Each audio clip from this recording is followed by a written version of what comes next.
everybody. How are we doing today? Welcome back to the Lotl Love Reptile Show. We're here. We've got Penelope in her unicorn costume, and I'm not quite sure how she feels about it. She just kind of looks like she'd rather not, but I don't speak reptile. We got a lot of stuff coming up for you guys today. A lot of stuff with tank building. And we added some new stuff into Carla's tank, which will make it a self-cleaning ecosystem. More on that. Hey guys, and welcome to this week's A Lot of Love Exotic Pet Show. And this is me, Erica, and I have our little girl Penelope right here. And this week, we're going to be focusing on musical cages. Right now, we have 3 of our reptiles in temporary cages, and we want to try and get them moved over into their homes. So we're going to be doing all kinds of tank builds and decorating, and it's going to be a good time. Plus we have 2 new reptiles that we haven't featured on the show yet. Our Mangrove Monitor, whose name is Ted Bundy. We call him Ted for short. And then we have a tegu named Grits. So those are going to be the highlight of our show. We're going to be building those cages.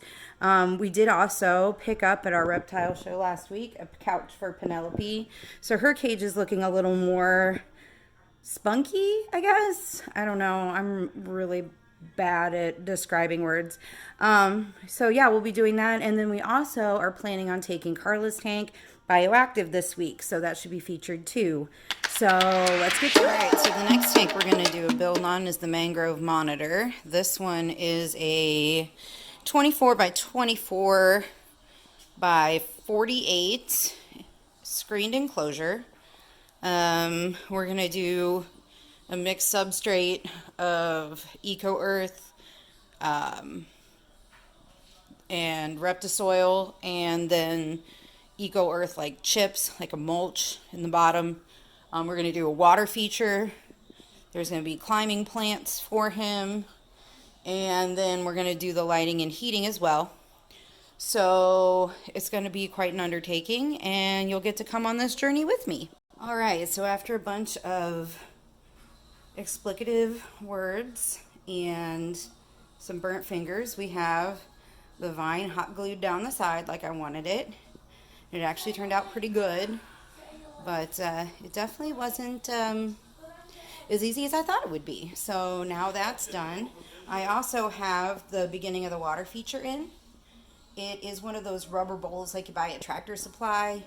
I put some large clean river rock in there, and then I'm going to put a filter fountain in it. So it'll be a nice little place for the mangrove to hang out while he's still little. And then we've got to still put some more vines and plants in and some substrate. And I'm going to wait and make sure that that glue is really dry before I go any further, because I don't want those vines to fall again. Hopefully Aiden can edit that out. So it is Carla feeding time.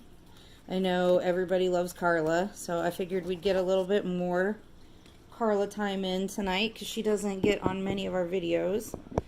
So I'm working on getting the camera at a good angle to see the feeding of the Carla. Now Carla is a very happy gargoyle gecko. She's also very bougie. So she eats off of a spoon. We featured that in another video. And she's a little wily right now. I was trying to get her to swallow her food so she doesn't regurgitate. But we just dip the spoon in her pre-mixed paste. And in theory she eats. She's got to think about it for a second. Like I said, she's super bougie. But then you see she licks it off the spoon. Gargoyle geckos are super cool and super easy to take care of. For those of you that are fans of the crested geckos out there, these guys require almost the exact same care. They're from the same part of New Caledonia. They are considered like that group of New Caledonia geckos that are like the cresties and the gargoyles and the leechies. Those are all from New Caledonia. They eat a pre-prepared diet. Most of them will eat bugs on the side. Carla, however, will not. Most of them will eat like crickets or mealworms or dubias. She ate one mealworm for me when we very first got her, and she was underweight and hadn't been fed regularly. And then after that, She did not eat live again. We've tried feeding her different kinds of fruits, and she said nope. But she'll eat her paste, no problem, as long as you feed her off a spoon. Now, most of these guys, you can just throw it in a cup and throw it on one of those like ledge feeders in their tank, and they will slurp it up. This girl will not do that. She has to be hand fed off of a spoon. And because I'm a sucker and she's adorable, I do it every 2 to 3 nights for her. But it's cool though. It gives us time to do some serious bonding, which is awesome. And she's just about the cutest thing ever. The nice thing is though, that they can live exclusively off of the pre-prepared diet. Tonight she's eating a mix of the Repashy grub powder and the pre-prepared crested gecko diet. I throw in the grub powder because for some reason Repashy's pre-prepared crested gecko diet does not have any bug larva meal in it, and since she won't eat bugs on the side, she has to get that protein. So I mix some grub powder in with it to make sure that she's getting all of the nutrition that she needs so she can be a healthy, happy Carla.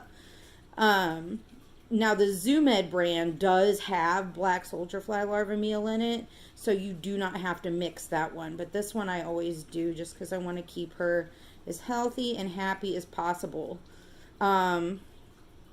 These guys don't blink when they shed. It looks really weird because they've got their little eyeball caps that shed off with them.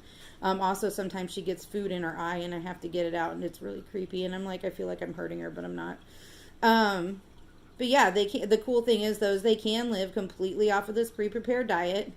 You just mix it with a little bit of water until it gets kind of pasty, and then she eats it. I keep a water dish in her tank, and we're actually going to overhaul her tank probably here in a couple segments. We're going to take it bioactive, but she mainly drinks the droplets off of leaves from the misting because she does require high humidity. I do keep a water dish in there, just not so much for her to drink, but just to make sure that the humidity in the tank is high enough for her, because I don't want her, obviously, to get sick. We keep that humidity pretty high for her. She needs it around 70 to 80% humidity, and that's where we keep it, so she's extra happy. These guys are arboreal, so they like to climb. She's rarely on the ground of her enclosure, so you definitely want it higher than it is wide. I think she's in an 18 by 18 by 36. So that's a little on the big side for one of these guys, but she's spoiled. I mean, look at this face. She is super spoiled.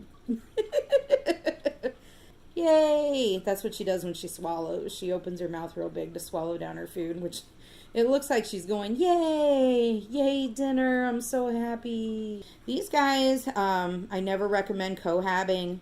Unless you're breeding, you can put the male in. We will never breed Carla. We do have some animals that are we have in mind for some breeding projects. She is not one of them. Even though I know a lot of people want Carla babies, it's just not going to happen. She's just going to live her best life in her oversized tank, getting hand-fed and spoiled rotten. Because we did get her from a rescue. When I got her, she had a burn mark on her belly, probably from being on a heat rock, which she shouldn't have had. And she was very underweight. She was fairly tame, but not this sweet. I definitely encourage reptile rescue because obviously she needed a good home, and now she definitely has it. And it's a great way to get a beautiful animal because she is gorgeous. She's a reticulated gargoyle gecko. You can see here her beautiful patterns. She fires up and fires down. Right now she's kind of like mid-fire. She does turn like a bright, bright brown sometimes, and she can go almost completely white. She usually fires up when she sees me because I think she knows it's feeding time and she's extra happy to be there. But you can see how super chill she is.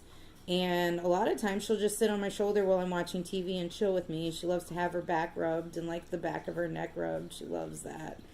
But she's just a super happy girl with a messy face right now. I just wanted to pull her out again and feature her because like I said, she doesn't get, right now she's not out in the reptile room yet. She's still next to my side of the bed, so we don't get her out for a lot of segments. And yet she's so adorable. She could be the star of the show if she really wanted to be, because everybody loves the Carla. So Not all of our exotic animals have to do with reptiles or amphibians. This right here is Cortana, a 15-year-old Bengal Asian leopard cat. What's interesting about her is that she's actually more Asian leopard cat than she is domestic. She is 85% wild cat. She's a retired show cat. She obviously doesn't remember those days, and now she lives a very happy life in my bedroom because she has very severe dementia. But yeah, usually these cats only live to be about 15, and she's still trucking at about 17 years old, which is insane. This has been my baby ever since we got her. So, just here to remind you, not all exotic pets, are noticeable when you first see them. You pet her. Also, she's got this one spot on her ear, and if you pet her in the right spot, if I can get it to her, if I can get to it, let me try this side. Yeah, there it is. There she goes. Meow. So yeah, she lives real happy. She eats, just because she's so old, she eats a special kind of food. That way her digestive system doesn't blow up. Yeah, there you go. Remember a few weeks ago when I said that my number one most wanted reptile would definitely have to be a tegu? Well, believe it or not, we actually got one. He lives in this cage, and his name is Grits. He's not very old. I'll get him out here in just a second, but as you can see, he's got a little bone thing. He's got a log to hide under, and there's his breakfast right there. And I'm going to take him out and show him to you and tell you a little bit about him. So I've got him down here, and there he is actually. He's peeping right out, and he's right out under his water bowl where he typically is. I don't know why he likes to hide under there. He's either there or he's basking. I'm going to actually just take this out. I don't have any good place to put it. I need to clean it out. Here he is. This is Grits. I'm going to attempt to pick him up. Okay, yeah. So, he's a little angsty. I don't think he's even a year old yet. They typically don't get full grown until they're about 3 years old. So yeah, we haven't had him for that long. And obviously, as you can see, they eat hornworms. They eat all kinds of other different bugs too. They're carnivorous, as you can tell by the skull. Yeah, I don't think he's really in the mood to socialize this morning. I don't think he's really a morning lizard. Yeah, we'll have more information coming up on him, and eventually he'll get a bigger tank, and we'll maybe record that switch over, because we're doing a lot of tank builds with this Reptile Room. Hey, buddy. Yeah, he's gonna go hide in his log now. Let's see if there's anything up under his log real quick, and I'll put it back down. Nope. Just this mulch. It's just mulch that we got for his bedding, and like I said, he likes to burrow, so he'll use that to his advantage. I don't want to smash your tail, buddy. There we go. Alright, well, he's not too happy that I woke him up, so I'm going to leave him be. Alright, friends, so we are doing more with the Reptile Room today. This is going to feature Carla's tank, and we are going to add isopods to Carla's tank today, which is awesome. I've been wanting to do this for a while because even though Carla is beautiful and dainty princess, she poops a lot, so we need a cleanup crew just for her. So I've already got the substrate mixed up for her. This is a combination of Reptisoil and coconut husk bark. You can see that I did not scoop the poops before I did this because I wanted to make sure that my isopods had food. So I just kind of mixed the poop into the bedding. So I'm going to go ahead, and before I go any further with this, I'm going to spray it down and get a good level of moisture on here. Because these particular isopods like it warm and they like it wet.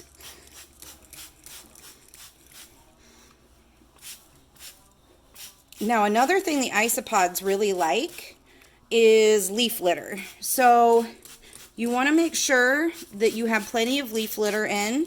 You can make your own or you can buy them, but no matter what, you don't want to use unsterile leaf litter. You can introduce all kinds of different parasites and bugs and things that you don't want in your tank. So you want to make sure that your leaf litter has been sterilized to make sure that you don't make your reptiles sick. So, sorry, I was just opening the bag of leaf litter. This is sterilized leaf litter that I bought off Etsy.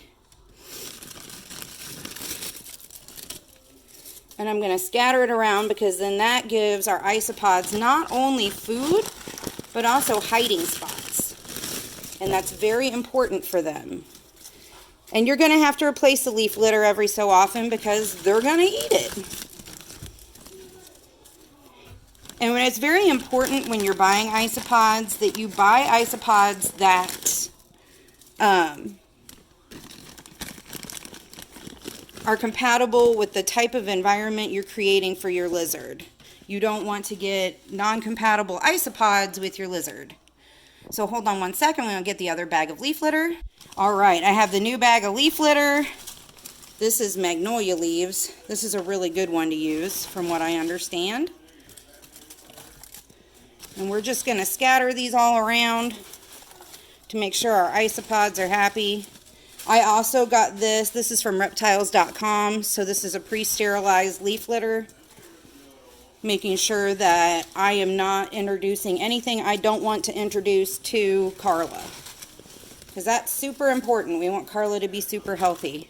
So now that we've got the leaf litter on, and it kind of gives a nice look to your terrarium too. That's another reason I like it, is because it just gives a more naturalistic look to your terrarium. So now I'm going to throw in some moss to retain moisture. This again is purchased 5-star green sphagnum, as Aiden and I like to say. Sphagnum moss. Aiden's in the back working on some of the Reptile Room redo. We're getting a bunch of stuff done out here today. We're doing a bunch of new cage builds, which we will be featuring in different segments. So I'm going to put some sphagnum in here. It helps hold moisture, and Carla likes humidity. See, there she is, a pretty girl.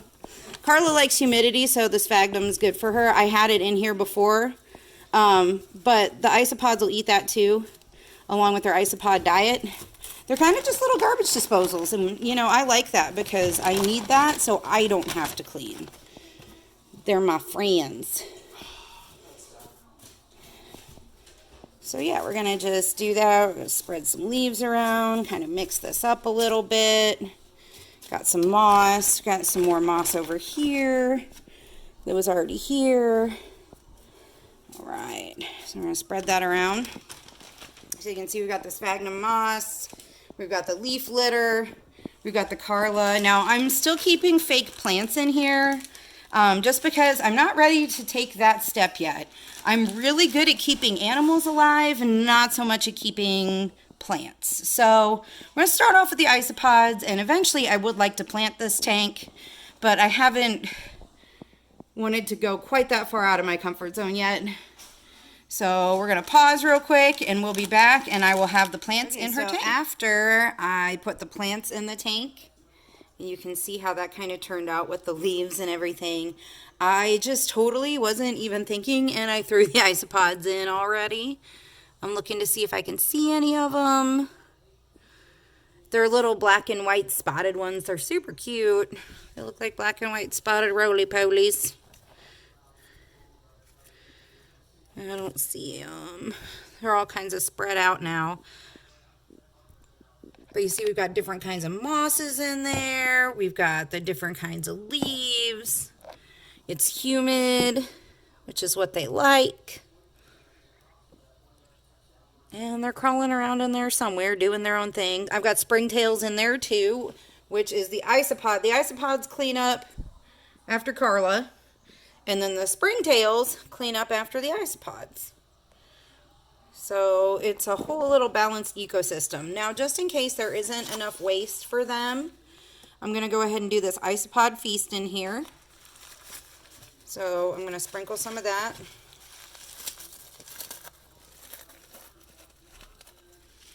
Just sprinkle some of that around. Make sure that they got plenty of stuff to eat. There we go. And that's just got different things that they can munch on to make sure that they stay healthy and happy.